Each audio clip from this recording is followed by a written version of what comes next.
everybody out there in YouTube land. The snow has come.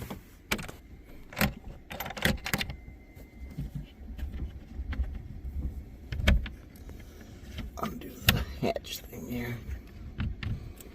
I can pop it open. There we go.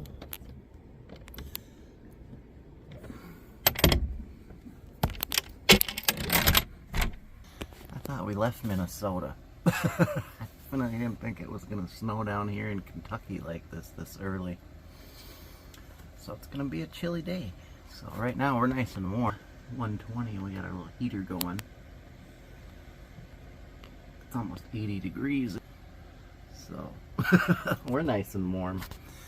Once we leave the marina here and unplug and stuff, it's going to be chilly. We're going to stay at another marina tonight.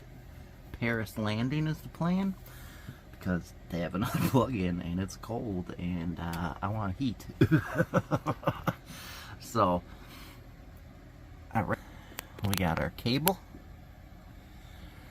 So all we got to do is get in all our cold weather gear, get the mellow ready, and we'll be heading out. I'll come back once I get all my cold weather gear on and we're ready to head out. Alright everybody, time to be on deck. We got the boat cleared off. I definitely didn't think we were going to have snow in Kentucky. You know, this is an epic adventure. That's part of it, of course. You know, that's the worst case scenario. So, but you gotta take it in stride. Take it in stride. I'm all sweaty because I was getting everything ready and I got all this stuff on. I have like 5 pair of long underwear on, 5 like long underwear shirts, and my Carhartt snow pants. And then the cabin here from that little heater gets to be almost 80 degrees, so it's nice and hot. So I'm gonna get everything all disconnected, cast off the lines, and we're gonna start heading south. I'm excited. We're no longer slowly sinking. Gungeon's on. So life is good. Life is good. And once we get downriver, we'll do our steering cable. We have our steering cable here that we got this morning. A buddy from the Great Loop Group sent it to us. He had a single pedestal. I just want to say, if you see this video, thank you so much. You have no idea how hard it is. They don't exist. And it actually worked out better than I could have ever imagined, because his actually has a custom chain link that will then be able to allow me to use newer cable. So even if we break our cable in the future, we won't just have that one and then we'll be going, oh, what do we do again? We'll have that cable, and with that attachment on the chain, we'll then be able to buy new replacement cables for the rest of the life of the boat. So it worked out better than I could have even imagined. Sometimes life just works with you. It's kind of cool. It's kind of cool, the ups and downs that life throw at you that you never know about. You know, I never knew I was going to rip my rudder off, but then again, I never knew somebody was going to donate cable to me to a pedestal that no longer is manufactured. And when you Google it, you see people had to get rid of their pedestals and their sailboats because they could never find a cable. And we were able to get one. So it's kind of just like insane ups and downs, but that's life, and you just got to take it and enjoy it. When life gives you lemons, make lemonade, or when life gives you a big shit sandwich, you take a bite and smile and go, ah, even though it is not good. So, alright, I'm going to get everything ready and we'll be heading on out. Alright everybody, we push on. Thank you, Kentucky Lake, Green Turtle Bay. You were nice to us, you kept us safe, and you got us repaired. We head on down the river. It's a little foggy out there, but we should be okay. We got our foghorn, we got our lights, and we should be good. It's like a barge just passing out there.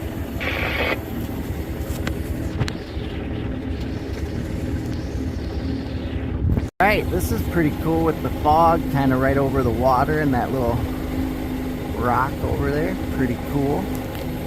definitely glad we have charts that update every day. There is Barkley Lock.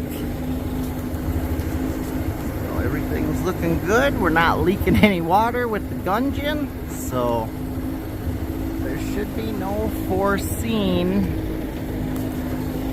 issues getting down to Paris Landing today. Who would have known you could travel all over the world in the Midwest? Today we'll be going to Paris Landing, and then the next day we'll be making it to Cuba Marina, I believe it is. It's kind of a joke. There's all the loopers had when they were talking on the dock. I had to turn the radio.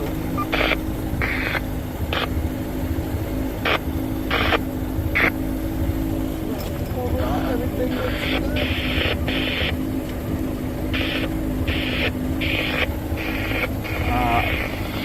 AIS looks pretty clear. We had that one barge go by right when we came out, but otherwise everything looked good, and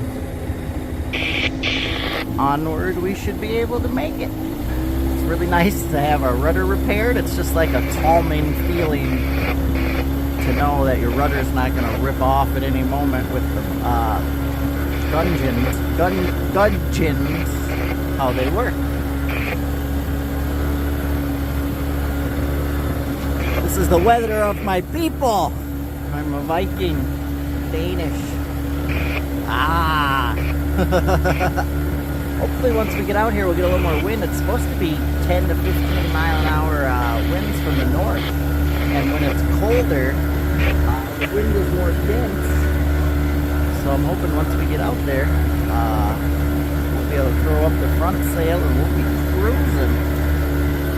Cool shot of Barkley. Fog. You can definitely start to feel the wind. Hopefully we'll get out here a little.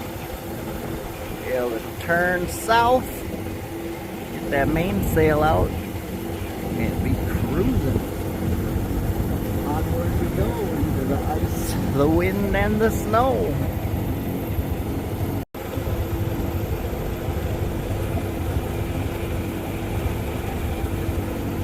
This is a really cool shot of Barkley Lock and Dam in the fog. As you can see, we definitely have our south wind. We gotta swing over here from the Cumberland River side over into Kentucky Lake there. There's like a little cut. And once we get through that, we'll be set to throw out the sail and head south.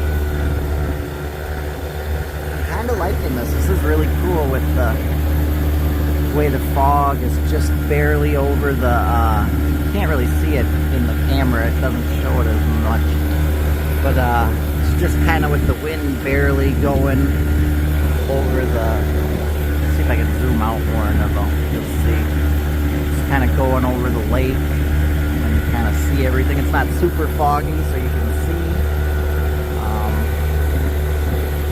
The boat is fixed, so I'm happy about that, and it's just very cool to take all in. Very cool to take it all in. Cool, literally and figuratively.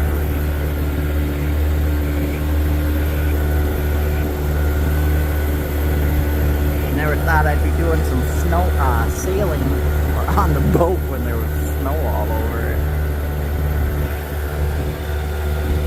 Here's the split between the Cumberland and then over to Kentucky Lake.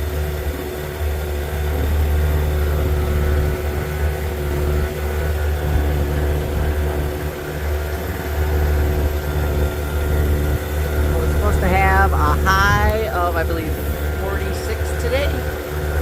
Tonight's supposed to get down to like 23, so I think I said earlier, I can't remember if I told you guys earlier or not, because I kind of got up and I had everything going on. But we're going to stay at a marina again tonight at Paris. Oh yeah, I was telling you, Paris Landing in Cuba. So we're going to do that so that we'll have a plug-in so we can run that little heater at night. Because last night it was pretty cool having the cabin in there 80 degrees and up in the front. Nice and toasty. I was just in my boxers chilling. Whereas them other times we were upriver and it got down to like 28 degrees at night. And we had to bundle up in the sleeping bag and all that. It's fun. You know, I'm not complaining or anything because I'm on a boat having the adventure of a lifetime. So anytime you're on a boat having an adventure of a lifetime, even if it's the worst time of your life, well, the worst imaginable thing, it's still a good day. So I definitely didn't think I would be seeing snow again after I left Minnesota. I thought maybe I might see it up north there a little more, but once I got south of like St. Louis, I thought I was good. As you can see here, everything's real low. So, example here of how that tree is and then how the roots towards the bottom stick up. I'm thinking it was something like that, very similar, is what happened when we were in the Chain of Rocks Canal there and lost our rudder, because how it was all upward force and it sheared that cotter pin. Just compared to the second time, that one was very back and, you know, stripped those nuts up the gudgeon bolts. So, who knows? It could have just been a weird random floating log or something. But now we have the keel down. So I'm going to pretty much just run the keel down all the time if I can. And then if anything happened, it would kind of hit that first and then should go under the rudder. Because as we learned, we have the upgraded rudder, and I believe it sticks down a little bit farther than the swing keel when it's up. Which is interesting, because I remember when we went into that one marina where it was like 2.5 feet, you could kind of just barely feel it rub.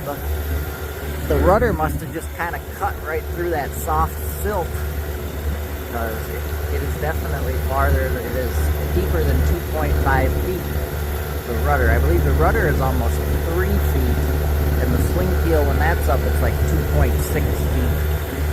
So from now on, we'll just say if the swing keel is up, the draft is 3.2, so they'll have a little leeway, and if there's waves or anything, you know, making your boat go up and down, or if we have extra, we do have a lot of weight in the boat compared to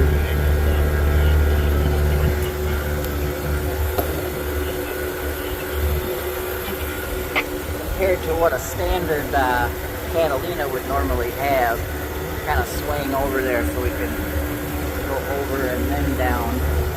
Part of having sailing experience is it's kind of nice when you know how to, you know, you don't necessarily always go straight to your, where you want to go. You know how to do that when you get there better.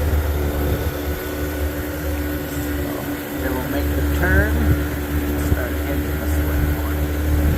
And then when we get up there, we don't have to worry about trying to shoot off in the middle. We're going to be in the middle the whole time because we now have the rudder fixed, and we do not want to mess it up the first day we are back out after getting it fixed, because that would be absolutely crazy to have happen. But you never know, and if it happens, we definitely know we know how to fix it now. So, and I have extra hard rubber bushings. I have one extra pintle. And then I have one extra normal rudder mount that is good. And then I also have the bottom rear gudgeon mount that wasn't all bent up, but it doesn't have that rubber bushing. And I have those extra bushings, so I should be able to put that in there. So if we have to, we shouldn't have to wait for any extra parts. We should be able to just fix what we can on the fly. We're getting pretty good at that, so. Like I was telling you guys before, coming from the homesteading background, you know, town is far away. If you want to get anything, you got to drive like to the Walmart, and it's a half hour, you know, one way, so it's an hour drive, you know, full trip to get something. So if you can figure out how to fix stuff yourself, it makes it way, way easier. And that's what we do on the homestead, and we made it happen. I don't know if you guys ever watched any of my earlier videos, but we had all sorts of crazy fun stuff happening, and I just kept it going. That's what you do. Hold on one sec, I'll be back. Sorry about that. Boat beacon was beeping, and I had to see what it was. It was just because I don't have my phone plugged in, and I was below 50%.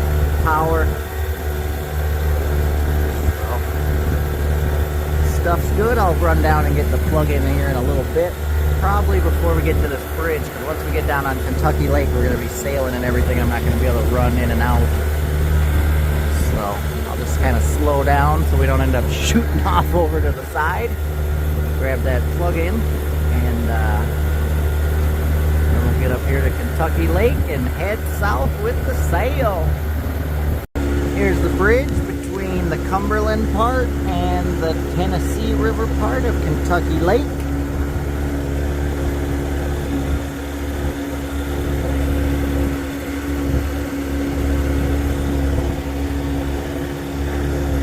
Alright, we get a little bit of today. So we're out here on Kentucky Lake. We finally got our tailwind. Glad there's a wind because it's keeping the fog around off, and we're doing good. So I'm gonna just keep heading south. We'll get that sail out and we'll be smiling. Alright, we got our sail up and we are sailing Kentucky Lake in 20-mile-an-hour winds from the north and 34 degrees. I said this would be an epic journey. I guess I meant it. We're making 7.1 miles an hour. So we are cruising. I wish I had the wheel because then I could lock it. And I would love to do some wing-on-wing action or get out the mainsail as well. But we'll just do what we can here. Ooh. The wind tends to gust a lot, so it's probably good the mainsail isn't up. But we're gonna go slack, and then all of a sudden, whoosh. So you just got to make sure we're ahead of these trailing waves, because otherwise, you'll get, if they go faster than you, what happens is you get on the back side of it, and the bow of the boat comes, and then when it comes back down, kind of get like a little bit of wind from the front and the sail will go slack. So, but if you match the speed of the waves so they're not going faster than you, it's nice and calm. And with the sail, it really helps you with the waves because it just bites in and you go. So, yar, me mates. Making 7 miles an hour, doing this 40 miles will go pretty quick, because I was thinking we were going to get like 4 or 5 miles an hour, so I'm pretty excited to be able to go faster than that. Just keep on heading south until it gets warm again. I was able to go there and go, and I got ahead of the cold, and then we kind of sat there at Green Turtle Bay for a week, and we were loving it, and we were out in our shorts. Didn't have my shirt on. I was just chilling. People were making fun of me because when the cold front came today, they were saying, well, not making fun of, but, you know, playing around. And they're like, oh, it's going to get cold. You're going to actually put a shirt on tomorrow? And then last night when I went to the bathroom, I had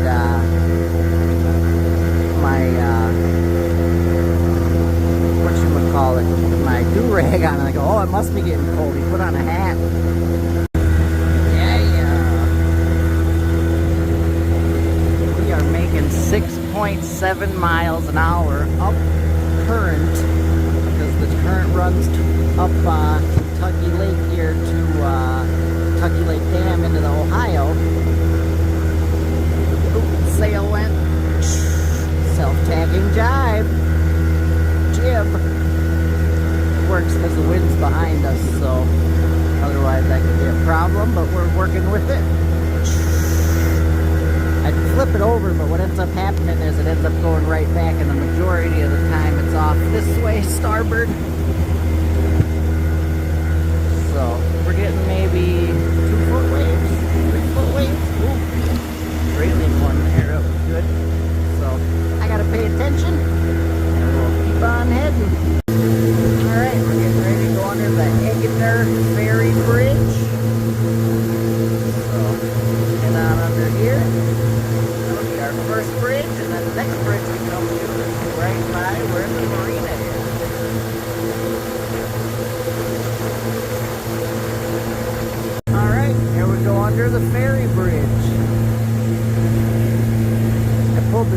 in. Not all the way, but a little, because I've read when you go underneath bridges there can be unpredictable winds because of the way the casements and pylons are. So just kind of rolled it up a little there so it doesn't end up flapping all over or anything. We'll get under the bridge, we'll throw her back out.